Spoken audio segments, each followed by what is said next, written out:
سلام عزیزان، به برنامه من بیدار خوش اومدید. امروز هم در کنار هم هستیم، مسائل روز رو بررسی میکنیم. همونطور که میدونید شبکه 7، خب ما شبکه خبری نیستیم ولی خبر خیلی مهمه. ما باید آگاه باشیم، باید بیدار باشیم، باید بدونیم چه خبره و بدونیم که نقش ما مسیحیان در اخبار امروز چیه. خداوند نمیخواد که ما فقط بشنویم خبرهای خوب و بد رو بشنویم، وقایع دنیا رو نگاه کنیم، بلکه خداوند ما رو خونده که هر جا هستیم تو هر موقعیت نور و نمک باشیم. پس این برنامه هفته 1 ساعتی که با هم داریم خیلی مهمه. من میخوام که حتما توجه کنید، دیگران رو هم دعوت کنید که توجه کنن. خب مسائل روز رو مطرح میکنیم، بله، ولی از یک نقطه نظر خاص، چون خیلی شبکه‌ها راجع به مسائل روز صحبت میکنن، ولی آن چیزی که برای شبکه 7 خاصه، این مسائل رو از چشم کتاب مقدس میبینیم، چون کتاب مقدس راجع به آینده ایران و آینده دنیا خیلی پیشگویی ها داره. پس ما آگاه باید باشیم که خداوند خودش گفته در آینده چه اتفاقی میفته. دوم، ما ربط این وقایع رو با خود ایران، مسائل داخل ایران، اونو بررسی میکنیم. و شماره 3 اینه که ما مسیحیان اینجا چه نقشی داریم، ما باید چه کار کنیم. امروز هم 2 مهمون عزیز دارم، میخوام معرفی کنم. البته آقای محمد کریمیان رو شما میشناسید، ایشون نویسنده و مدافع حقوق بشر هستن، وکالت خوندن و صحبتاشون همیشه پر از آتش هست و خیلی رک. من خوشحالم آقای کریمیان شما رو داریم همیشه با ما. این رک بودنتون رو هیچ وقت کنار نگذارید. میدونم گاهی به شما گیر میدن، گاهی میگن نکن، نگو، یه خورده آروم باش، ولی نه، ما مسیحیان رک هم احتیاج داریم، مسیحیان آروم هم احتیاج داریم. و امروز افتخار منی که مهمون جدیدمون رو معرفی کنم. آقای بهروز قربانی از نروژ هستن. ایشون یک مؤسسه ICF رو سالهاست شروع کردن و این مؤسسه حزب دموکرات مسیحی زیر مجموعش هستش و یک خدمت نیو لایف دارن، حیات تازه در خاورمیانه و کلیسای صلیب مهر. میخوام با شما آقای قربانی بیشتر آشنا بشیم و بعد میریم رو مسائل امروز. یه مقدار خودتون و خدمتتون رو معرفی کنید، عزیزان بیشتر شما رو بشناسن. خیلی ممنونم. درود میفرستم به شما برادر هرمز گرامی و میهمان عزیزتون جناب کریمیان و همینطور از همین طریق درود میفرستم به تک تک ایرانیان، فارسی زبانان و مردم سرزمینم و خیلی خوشحال هستم که به من این فرصت رو دادید که در امشب در برنامه حضور داشته باشم. در مورد اون چی که گفتید، قبل از هر چیز باید بگم که من پیش از همه و قبل از همه یک خادم ساده خداوند هستم و هر آنچه که انجام میدم برای جلال نام اوست، برای این هست که او خوشنود باشه. من اینجا برنامه طبیعتاً موضوع دیگری است. امروز من نمیخوام راجع به زندگی خودم توضیح بدم، فقط در یک جمله خلاصه میکنم که اگر عیسی مسیح نبود من امروز اینجا نبودم در حضور شما، در خدمت شما، و این خودش در واقع گویا هست که در واقع زندگی من تماماً توسط عیسی مسیح ساخته و پرداخته شده و از مرگ‌ها، از بسیاری خطرات عبور کردم و خدا رو شکر میکنم برای اینکه خداوند رو یافتم. خداوند در واقع منو یافت، چرا من گم شده بیش نبودم و افتخار میکنم از اینکه یک شاگرد مسیح باشم و بتونم تا زمانی که بر این جهان هستم، قبل از اینکه با آسمان برم، بتونم واقعا وظیفه خودم رو به عنوان یک شاگرد انجام بدم. اما در مورد کارها و فعالیت‌های ما گفتید، من به تنهایی این کار انجام نمیدم. من و همسرم فریبا به علاوه عزیزانم، هم فرزندان خودمون 3 بچه داریم، ما 3 فرزند داریم که اونها هم در خدمت هستن و علاوه بر این ما یک مجموعه‌ای داریم به نام ICF، بنیاد مسیحی ایرانیان، که تشکیل شده همونجوری که خودتون اشاره کردین از حزب دموکرات مسیحی ایران، که در واقع به تبعیت از آنچه که در اروپا شاهد هستیم بعد از جنگ جهانی دوم و آنچه که خدماتی که احزاب دموکرات مسیحی در اروپا انجام دادن برای آینده ایران در واقع پیش بینی شده و در نظر گرفتیم. و همینجور در رابطه خاورمیانه به طور خاص ما میدل ایست نیو لایف مینیستری داریم که با کلیساهای مختلف در اسکاندیناوی در اروپا در ارتباط هستیم و از اونها برای کمک و برای رسوندن صدای مردم ایران استفاده میکنیم، با ما همکاری میکنن. خبرگزاری صدای مسیحیان ایران رو داریم و همینجور کلیسای صلیب مهر که الان دیگه تبدیل شده به کلیسای بین‌المللی بعد از پاندمی کرونا. تقریبا از 20 کشور مختلف عزیزان ایماندار جمع میشیم و خدا رو شکر میکنیم، آموزش میگیریم و همدیگر رو بنا میکنیم در نام عیسی مسیح.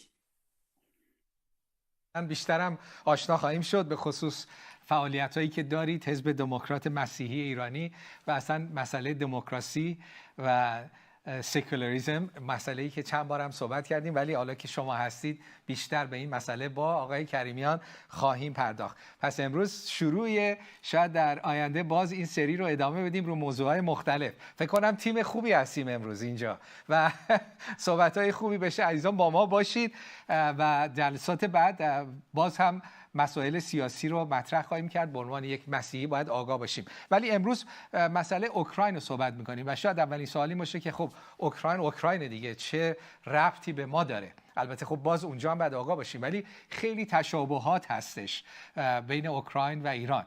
و یکی از عزیزان میگفتش یکی از تشابهات اینه که اوکراین اشغال شده است، ایران هم اشغال شده است. اونجا به وسیله روسیه خیلی روباز اشغال شد، ایران هم به وسیله آخوندا اشغال شد و بعدم به وسیله روسیه زیرزیرکی یعنی زیر میزی اشغال شده و کاملا کنترل رو دارن. پس یک شباهت هایی هست. یه جور دیگه هم هستش که مردم اوکراین با این مسئله اشغال چطور روبرو شدن و مردم ایران با اشغالی که الان باهاش روبرو هستیم ما باید چطور روبرو بشیم، چه درسایی رو از اوکراین میتونیم بگیریم. خب الان که صحبت میکنیم جنگ الان تقریبا 1 هفته است که شروع شده و مردم اوکراین برخلاف انتظار خود روسیه، خود پوتین، برخلاف انتظار تمام جهان 1 هفته دوام آوردن، با شجاعت ایستادن و میجنگن و رئیس جمهورشون آقای زلنسکی که واقعا الان تبدیل شده به یک قهرمان ملی، که چه عرض کنم، تبدیل شده به یک قهرمان جهانی و اسم ایشون در همه زبان‌ها به صورت مثبت هست و ایشون برای کشورش ایستاده با تمام خرابی‌ها.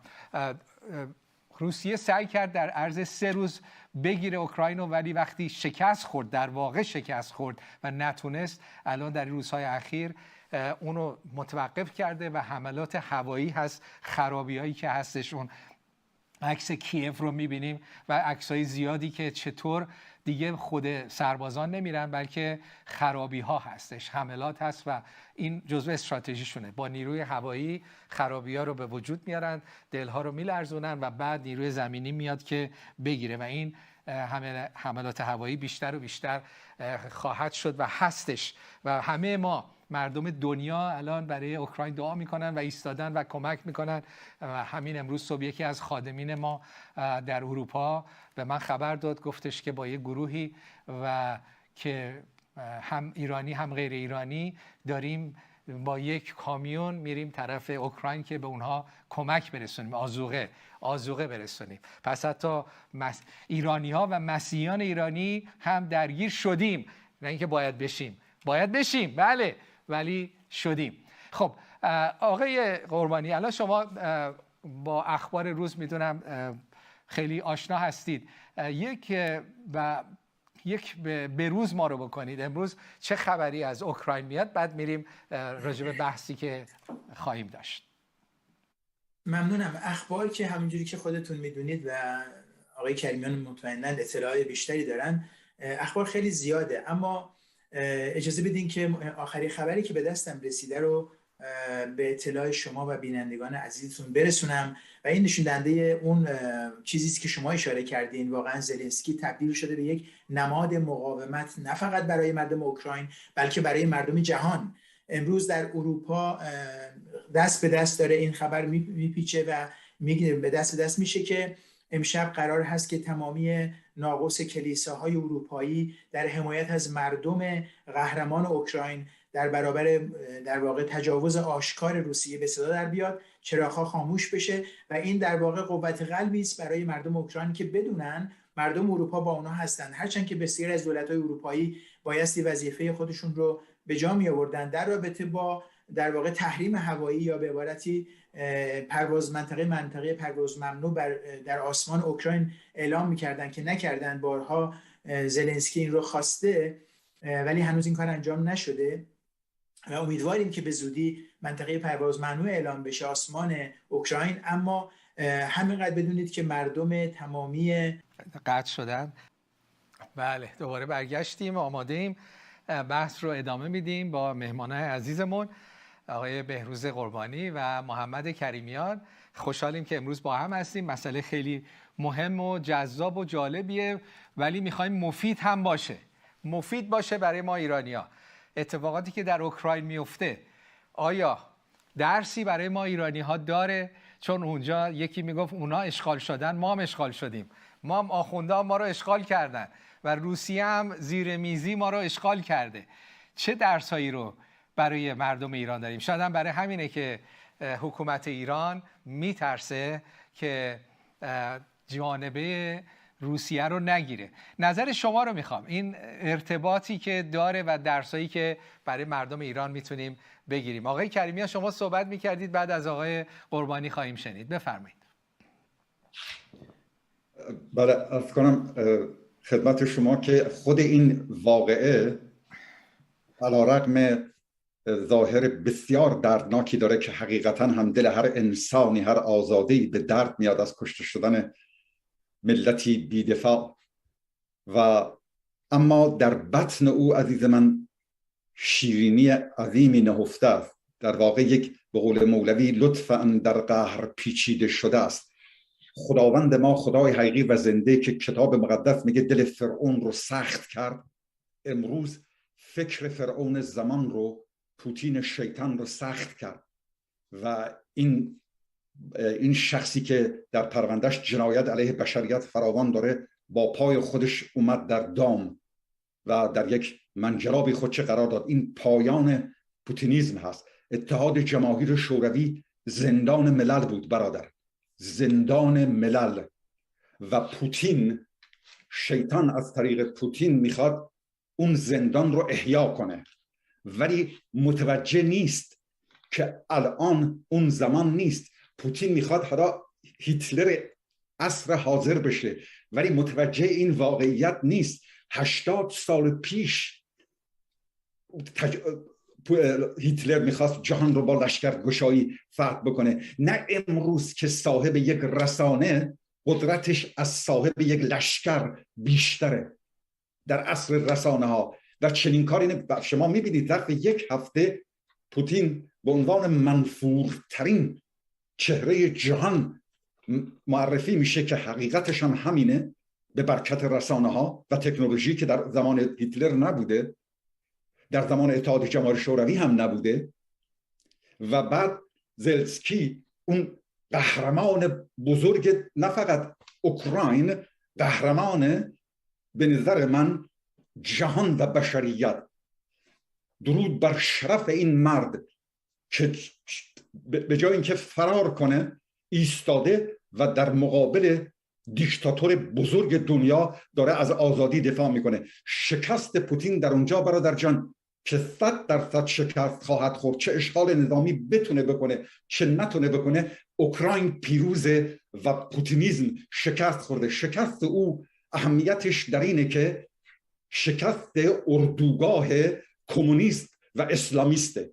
اتحاد کمونیست ها و اسلامیست ها رو ببینید شما در صحبت های خامنه‌ای، برای ما که روشن بود ولی برای جهان عیان شد که عمامه خامنه‌ای به دم پوتین گره خورده و این اتحاد سرخ و سیاه، دشمنان حقوق بشر، دشمنان دموکراسی، دشمنان آزادی، دشمنان شرف و کرامت انسانی چطور با هم متحدن علیه آزادی، علیه آزادی.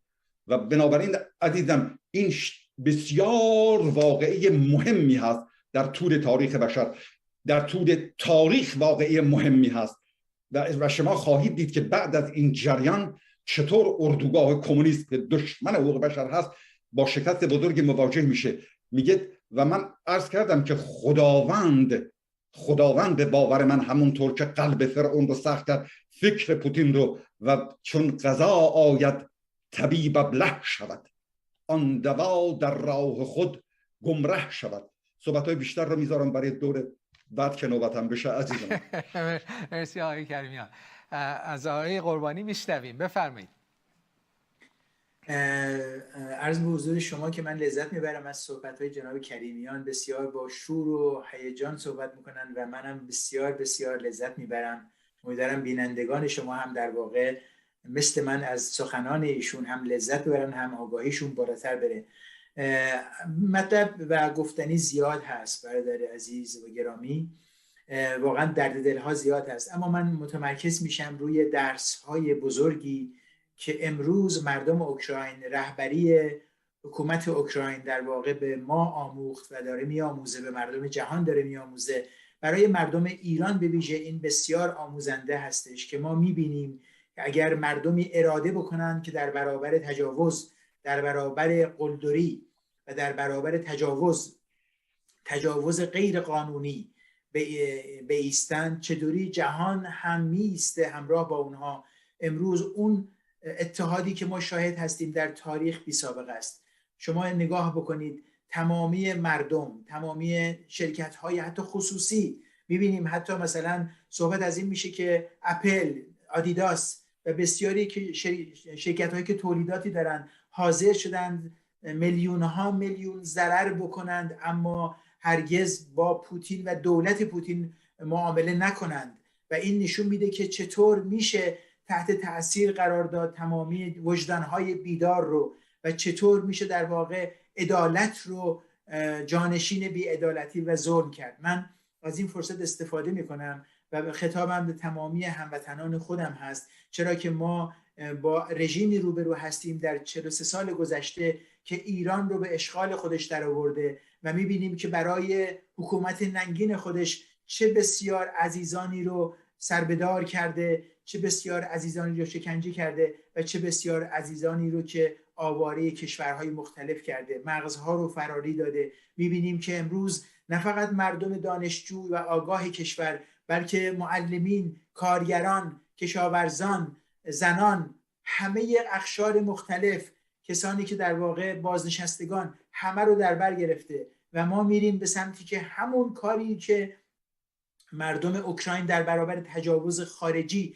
و نیروهای اشغالگر پوتین دارن انجام میدن، در برابر این رژیم نابکار، رژیم اسلامی انجام بدن. چرا که بیدار شدن و میبینن که در واقع اگر قرار باشه باز سکوت بکنن، اگر قرار باشه که باز مماشات بکنن، ممکن است که چند دهه دیگر در واقع ما شاهد این جنایات باشیم.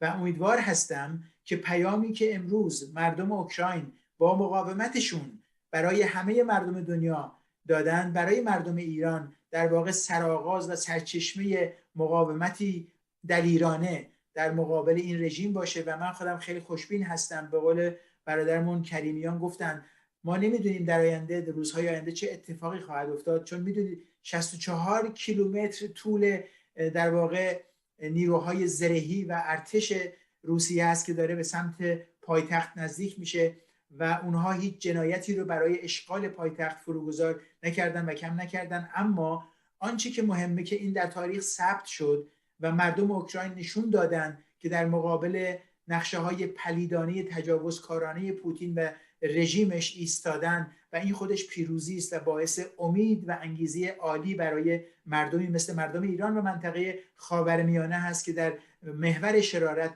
اسیر هستند. من میذارم برای دور بعد صحبت‌های بیشتری دارم که باهاتون در میون بگذارم.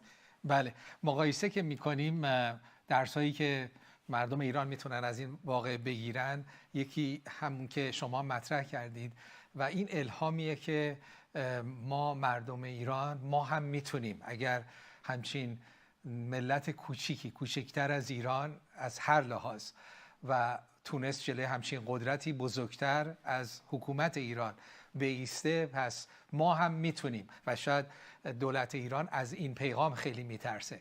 ولی یک جنبه دیگه شو میخوام مطرح کنم و اون اینه که ما مردم ایران شاید هنوز اون شجاعت و اون اتحاد رو نداریم و شاید حتی طرز فکر ما رو محدود میکنه. الان اکثر طرز فکرهای مردم ایران اینه که خب باید دولت‌های خارجی برای ما یک کاری بکنن، حتما آمریکا بیاد یک کاری بکنه. و البته دولت ایران هم، حکومت ایران میخواد همچین فکری رو تو مغز مردم ایران بگذاره که برای شما امیدی نیست شما هیچ کار نمیتونید خودتون بکنید مگر اینکه دولت‌های خارجی یک کاری بکنن و این ناامیدی رو و این احساس ضعف رو مطمئناً هدفمند میخوان منتقل کنن. ولی نکته‌ای که اینجا ما با اوکراین میتونیم بحث کنیم اینه که شاید مردم ایران ما باید بیدار شیم. اوکراین مردمش که ایستادن، ناگهان دیدیم تمام دنیا به طرفداری اونها بلند شدن و دارن از هر لحاظ حمایت میکنن، سیاسی، مالی، تجهیزات نظامی، چون خود مردم بلند شدن.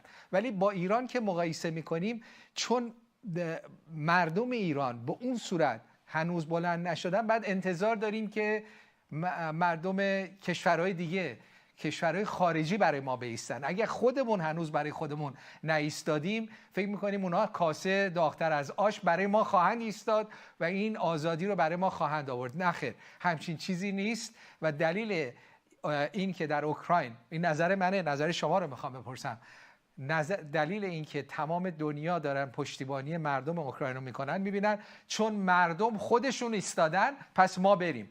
ولی اگر در ایران مردم ایران نایستن، انتظار نداشته باشن که حمایت دنیا رو داشته باشن. نظر شما چیه آقای کریمیان، بعد آقای قربانی؟ به نظر من عزیز، چون نوع اشغال ایران عزیز ما نوع اشغال ناجوان مردانه سرزمین کوروش توسط شیاطین حاکم داعشیان به کمک کمونیست ها از نوعی متفاوت از اشغال اوکراین هست.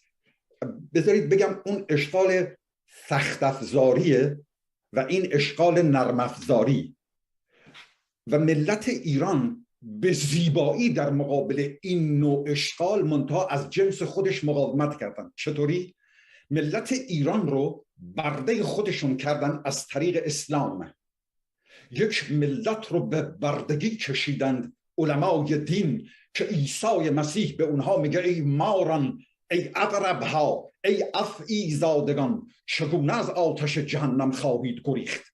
عیسی مسیح به آخوندها در زمانی که حاکم بودند، قابل توجه خواهر برادران من که میگن در سیاست ما نباید دخالت کنیم چون مسیح نکرده، هیچ کس به اندازه مسیح دخالت نکرد در سیاست. به علمای دین که حاکم بودن گفت ای ماران، ای اقربها، کدوم یکی از شما کشیش هایی که ما رو سرزنش میکنید صحبت نکنید؟ به آخوندها ایران اینطور صحبت کردید، نازکتر از گل بهشون گفتید. الان ملت ایران در مقابل این افعیزادگان به قول عیسی مسیح چه مقاومت زیبایی داره میکنه از جنس خودش. چطوری؟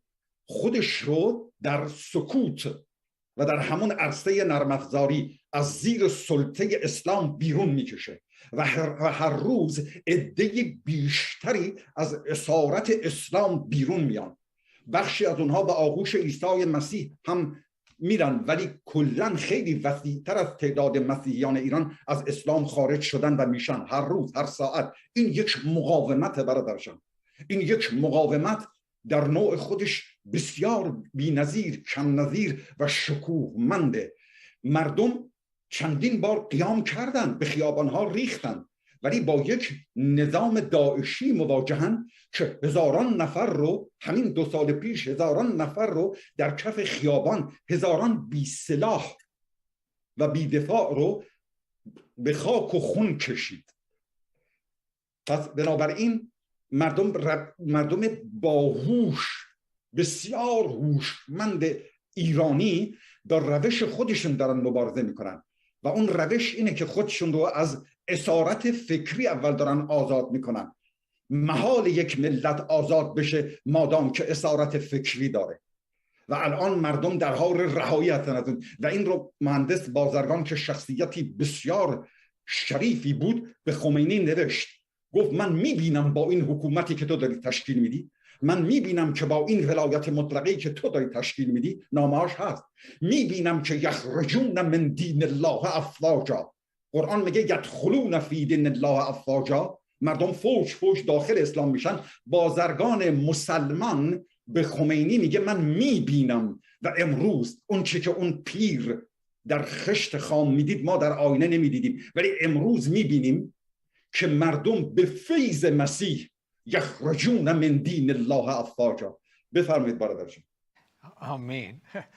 خیلی قشنگ نکته رو گفتید که حملات نظامی رو با اسلحه جواب میشه داد و باید داد، ولی حملات الهیاتی، حملات فکری، عقیدتی رو باید با عقیده و با فکرهای درست، دروغ رو باید با حقیقت شکست داد. دروغ رو با اسلحه نمیشه شکست داد و شما خیلی نکته خوبی رو مطرح کردید. آقای قربانی، از شما بشنویم مردم ایران اینجا چه چیزی رو میتونیم یاد بگیریم و چه مسیری رو بریم؟ بله، ببینید هرگز ما در تاریخ شاهد نبودیم که آزادی و دموکراسی رو در یک سینی طلایی به دولتی، به ملتی هدیه بدن. دولت‌ها و قدرت‌های جهانی دنبال منافع خودشون هستند. باید این رو بدونیم که تاریخ بزرگترین کتاب تجربه و عبرت است برای تک تک ملت‌ها از جمله مردم ایران. در سال 57 واقعا اگر مرور بکنیم و تمامی آنچه را که امروز آشکار شده بعد از 43 سال، کسانی که در واقع در پشت خمینی بودند در گوادالوپ، اونها در واقع نقشه ریخته بودند که در واقع کسی رو تحمیل بکنند به مردم ما که در مقابل کمونیسم بایسته، و دیدیم که در واقع بسیاری از روشنفکران در واقع فریب خوردند و بسیاری در واقع نفهمیدند که افرادی، چهره‌هایی مثل شاهپور بختیار میتونست در واقع آلترناتیوی باشه برای اینکه جامعه ایران به سمت سکولاریسم، به سمت دموکراسی بره، ولی به خاطر از یک سو به خاطر تعصبات مذهبی و به خاطر ناآگاهی‌های اجتماعی که 1400 سال ریشه در تاریخ ایران داره و باعث شد که خمینی رو در ماه ببینند و دولت‌های فخیمه از جمله دولت انگلستان و امریکا در واقع خودشون با نقشه اومدن حمایت کردن. بنابراین شما از من سوال کردین که چطور میشه مردم ایران رو آگاه کرد، چطور میشه درس‌های آموخت. من بهتون میتونم بگم که مهمترین نکته‌ای که الان هست اینه که مردم ایران بدونن پرده‌های اختناق و تور ترس بایستی ریخته بشه. مطمئن باشید اگر 10% مردمی که از مخالفین جمهوری اسلامی در داخل و خارج کشور فقط 10% بیان برای همین یک هفته‌ای که اوکراین رو شاهد هستیم در خیابان‌های اروپا، امریکا و در خیابان‌های ایران، تهران و جاهای دیگه تظاهرات بکنند، مطمئن باشید که همین قدرت‌هایی که امروز پشت دولت ایران هستند و یا حداقل سکوت کردن، اونها پشت مردم ایران خواهند بود. بنابراین همونجور که شما گفتید، انتظار داشتن از این که کشورهای دیگه بیان و برای مردم ما آزادی بیارن، این کاملا یک خیال باطل است. مهمترین چیزی که تشویق میکنه اروپا و امریکا و دیگر قدرت‌ها رو که بیان پشت مردم ایران، مقاومت مردم ایران هستش. همونجوری که برادرم کریمیان به خوبی اشاره کردن، در طول 43 سال گذشته از دهه 60 بگیریم تا همین آبان 98 کم نبوده عزیزانی که جان دادند. اما چرا به نتیجه نرسید؟ طبیعتاً از یک سو گفتیم رژیم نابکار جمهوری اسلامی با بکارگیری نیروهای نیابتی خودش که آمادند با پول مردم ایران رو بکشند، از فاطمیون گرفته تا هشت شعبی تا بقیه گروه ها مثل حزب الله. بنابراین ما بایستی به مردم جهان با مقاومت خودمون، با پرداخت بها از خودمون و از مردم ایران برای حداقل یک هفته فلج بکنیم این رژیم رو. اون موقع خواهید دید که مردم دنیا، نه فقط مردم دنیا بلکه دولت‌های دنیا پشت مردم ایران خواهند ایستاد. و من تردیدی ندارم که همین اتفاقی که امروز ما شاهدیم برای مردم اوکراین و دولت اوکراین در اتفاق میفته، برای مردم ایران اتفاق خواهد افتاد و اون موقع هست که ما آزادی و دموکراسی رو در ایران شاهد خواهیم بود. من در این تردیدی ندارم. آمین. خیلی ممنون. نکات خیلی خوبی رو بیان کردید. یک جنبه دیگه این حمله به اوکراین رو میخوام بررسی کنم و نظر شما رو بپرسم و مسئله برجام هستش که من حس میکنم دولت ایران از این مسئله یک استفاده دیگه هم داره میکنه و اون اینه که حالا که روسیه و حمله شده، حواس آمریکا، توجه آمریکا به اون مسئله بزرگ و تمام دنیا در حقیقت چه اروپا چه آمریکا با این مشکل بزرگ روبرو هستن و احتمال اینکه اینها یک قرارداد بهتری رو به نفع ایران در برجام ببندن بیشتره. چون حس میکنم، نظر شماست، حس میکنم شاید آمریکا و اروپا الان میگن بابا این مشکل رو هر جو شده اینو فعلا حلش کنیم با ایران، ببندیمش، چون مشکلات بزرگتری رو داریم. سوال من اینه آیا این حمله به اوکراین به نفع حکومت ایران در آخر تموم میشه یا به ضررش؟ آقای کریمیان. 100% به ضررش هست، چون شیشه عمر این نظام در دست یک زنگی مست هست که در حال زمین خوردنه. بنابراین 100% وقتی که سرنوشت خودش رو گره میزنه به یک کشور خارجی، یک حکومتی، مطمئناً به زیانش خواهد بود، به زیان رژیم خواهد بود. و برای همین من گفتم این حوادث اخیر بسیار متبارک هست. ظاهر تلخی داره ولی یک لطف اندر قهر پیچیده شده است. لطف را مولوی میگه لطف را از قهر داند هر کسی. میخوام بگم خدا اگر اجازه داده که پوتین بره اونجا دلیل داره. لطف را از قهر داند هر کسی، خواه دانا خواه نادان یا خسی. لیک لطف اندر قهر پیچیده شده، یا که قهری در دل لطف آمده، کم کسی داند مگر فرزانه‌ای. و این اتفاق بسیار متبارکه و در پاسخ به سوال شما من میگم که در دراز مدت، بله در کوتاه مدت داریم میبینیم حتی همین الان، حتی در عرض همین 7 روز چقدر دلگرم شدند مدافعان حقوق بشر و اردوگاه دموکراسی و آزادی خواهی در مقابل اردوگاه کمونیست ها و اسلامیست ها که دشمنان قسم خورده حقوق بشر هستند. چقدر دلگرم شدن و چقدر من دلگرم شدم که نازنین برادرم بهروز فرمودن که تمام ناقوس کلیساها به صدا در میاد.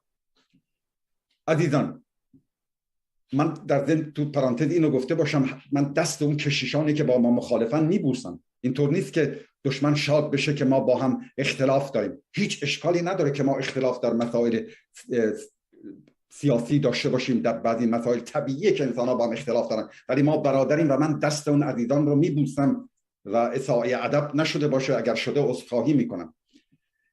منظور من ابداً اساءه ادب به برادران نازنینم نبود. برادر جان، مطمئناً به زیان رژیمه و ممکنه برجام، بله یک احتمال اینه که شما فرمودید، ولی احتمال قوی تر به نظر من اینه که اصلاً از بین بره در شرایط فعلی و نتونن به توافقی برسن. غیر از اون باجی که میخوان 7 میلیاردی که بدن که گروگانه ها را آزاد کنن، گمان نمی کنم که بتونن به توافق مهمتر برسن. ولی اجازه میخوام از همین فرصت استفاده کنم اگر هنوز وقت دارم و اگر برادرمون 1 دقیقه بفرمایید. 1 دقیقه.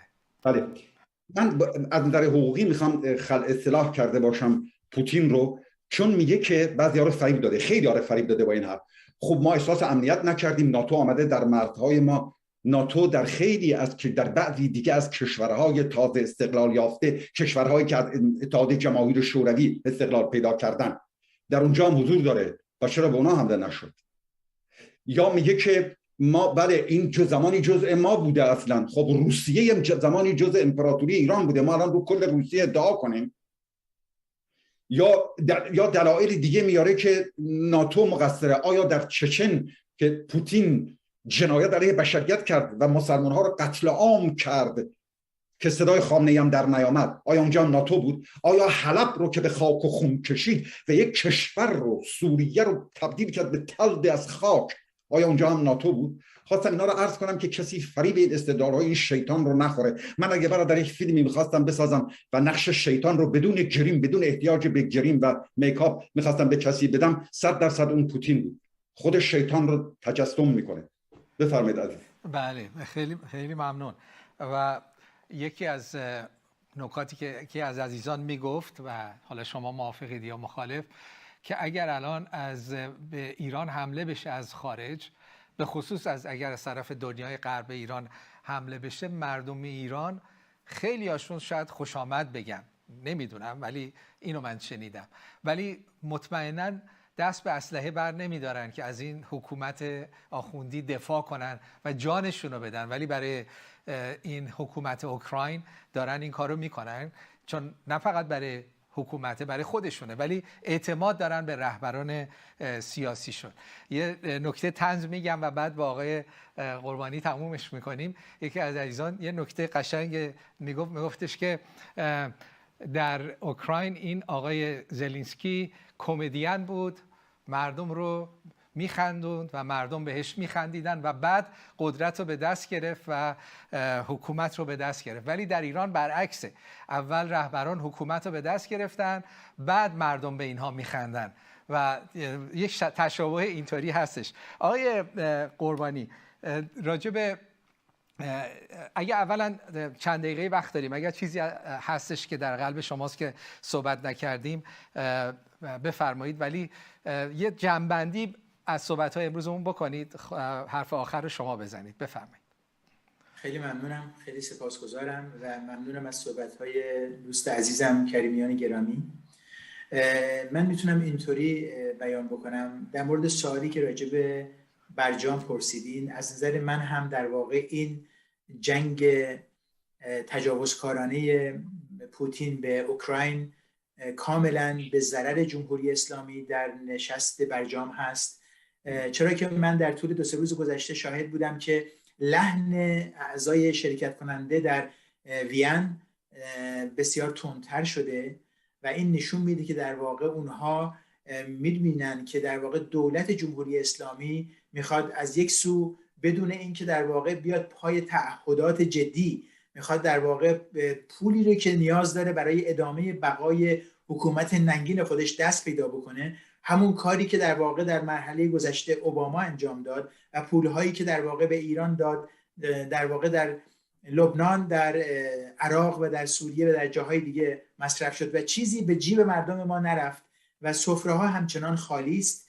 بنابراین من معتقدم که این جنگ مطمئناً به زیان جمهوری اسلامی و به نفع مردم ایران خواهد بود و امیدوار هستم که در واقع مردم کشورهای اروپایی به ویژه دولت مردانی که الان دور میز مذاکره با دولت ایران نشستن برسن به این نتیجه که این یک رژیم شیاد، دروغگو، فریبکار هست و در واقع از جنس خود دولت پوتین هستش و جزء محور شرارت هست. بی خود نیست که از قدیم گفتن که کبوتر با کبوتر، باز با باز. زمانی که حکومت رو خمینی به دست گرفت دیدیم که تمامی اراذل و اوباش منطقه و داخل ایران رو جذب خودش کرد و تمامی نیروهای آزادیخواه و انسانهای دموکراسیخواه و انسانهای آزاده همه از او فاصله گرفتن و مرزش رو با اونها جدا کردن. بنابراین امروز در منطقه هم صفکشی روشن ایجاد شده. من افتخار میکنم به این که تک تک ایمانداران، تک تک عزیزان ایرانی بتونن در مقابل رژیم در صف مردم، در صف عدالت، در صف مسیح بایستن. ما در 2 اردوگاه بزرگ در طول تاریخ همیشه روبرو بودیم. اردوگاهی که در واقع رهبر اون شریر و شیطان هست و اردوگاهی رهبر اون عیسی مسیح است و افتخاری بالاتر از این که هر ایرانی و هر مسیحی بتونه در هر کجای جهان که هست بتونه در صف عیسی مسیح در سمت درست تاریخ بایسته، هم برای خودش در این دنیا و هم برای در ملکوت در واقع جای او جاودانه خواهد بود.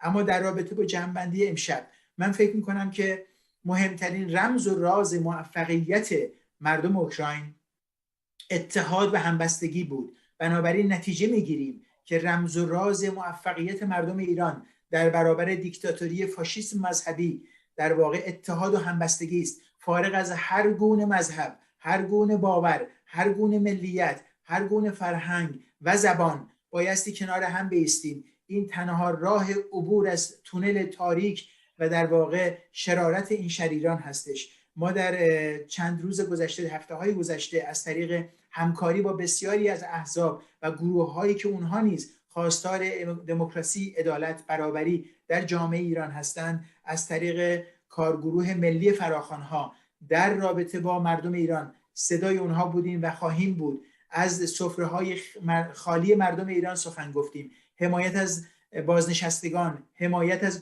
کارتون خواب‌ها، گورخواب‌ها، اتوبوس خواب‌ها، کسانی که امروز قطعات بدنشون رو میفروشن نوزادشون رو میفروشند و برای اینکه زندگی بکنند به هر در واقع کاری تن میدن. آیا شرافت و اعتبار مردم ایران اینه؟ البته که نه. بنابراین این رژیم تا وقتی که حاکم هست، ایران و ایرانی روی آسودگی، آرامش و صلح رو نخواهد دید. بنابراین من همیشه گفتم و بازم میگم صلح و عدالت در پرتو محبت مسیح امکان پذیره.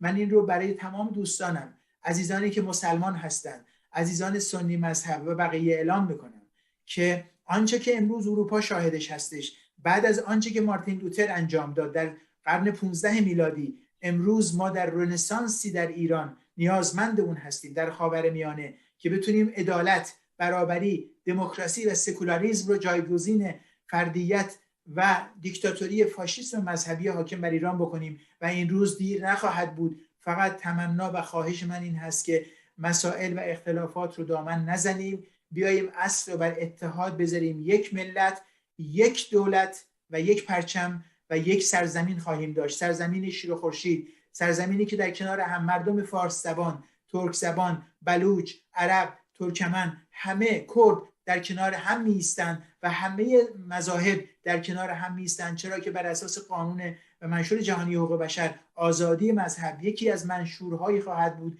که آینده ایران به او وفادار خواهد بود. خیلی ممنون از اینکه به من فرصت دادین و واقعا خدا رو شکر میکنم برای شما و این تلویزیون که همیشه عدالت رو نشون میده و پرچمداری میکنه.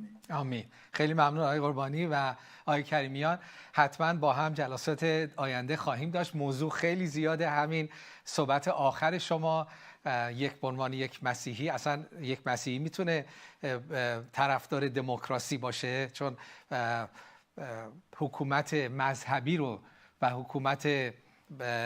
حکومت دموکراتیک رو خیلی ها با هم مغایر میبینن. یعنی مثلا یک مسیحی بیاد مثلا توی حزب دموکرات باشه که شما هستید. در این مورد خیلی سوالات زیادی هست و خواهیم کرد. مثلا مسئله معنی دموکراسی و حکومت عادلانه به چه صورته و موقعیت ما مسیحیان به چه صورت و در این مورد چه فکری میکنیم و طبق کلام خدا باید به چه سمتی بریم و فکر ما باید چطور باشه. در صورت خیلی خوشحالم که امروز رو با هم بودیم. موردهای زیاد و موضوعهای زیادی که با هم صحبت کنیم. باز هم شما رو دعوت خواهیم کرد و خوشحالم هر دوی شما برای خداوند، هم برای خداوند ایستادید هم برای ایران ایستادید. به شما افتخار میکنم. شما رو به خداوند میسپاریم تا جلسه بعدی. فعلا.